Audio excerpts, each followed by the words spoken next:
Okay, the seventh of the 7 essential rudiments is a drag. Ha! This one's called the drag. So this is another one of those words that's like, why? Well, if you roll your R's, drag, you might understand better why it's called that. So it's a double stroke followed by a single stroke. It's not accented on the rudiment poster, but when you play a rapid double and then a single, there's going to be a little more weight behind the single. So the way to practice this, of course, is based on how well you can play a really fast double stroke roll and have control over that double.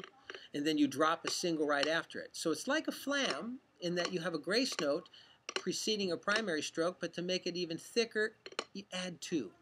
So here's our single stroke, here's the flam, and here's the drag. Drag, drag, drag.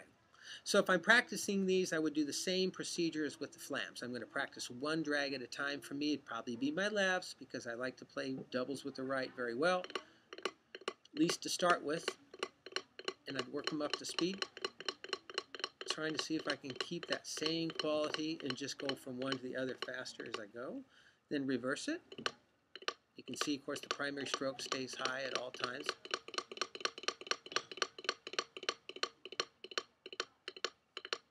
And then with the flams, you've got to snap into position. When you finish with one drag, you're in the setup position for the next. There's no hesitation. It's not, now I'll get there. Now I'll get there. No, it's wham, wham.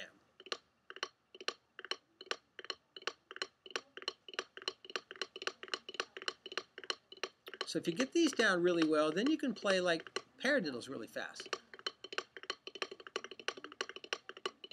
Because 3 notes of a paradiddle is actually a drag.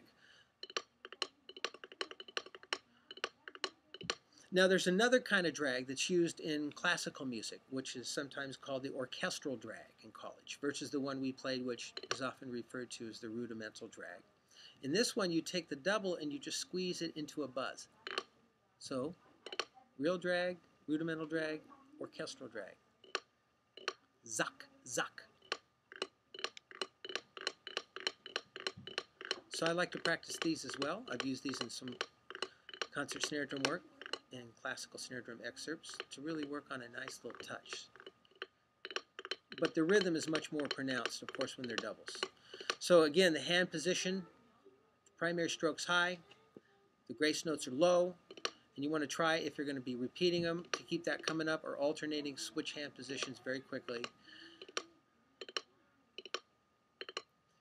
This is another way to practice, steady, and when they feel like they're nice and clean, then you can go a little bit faster, and then a little bit faster. This is another great way to practice a stair-step approach, so you're not constantly accelerating and running it into the ditch. You're just waiting until it feels good at this tempo, and you're ready to take on more.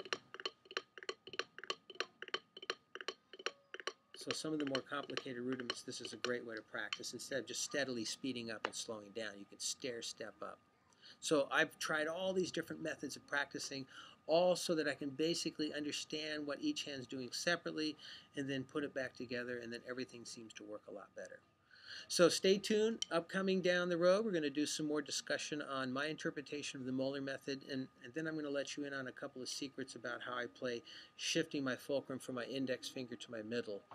And, well, you'll just have to wait till then to find out. So check out my websites, drumsetartistry.com and GareyWilliams.com, and I'll see you next time. Thanks.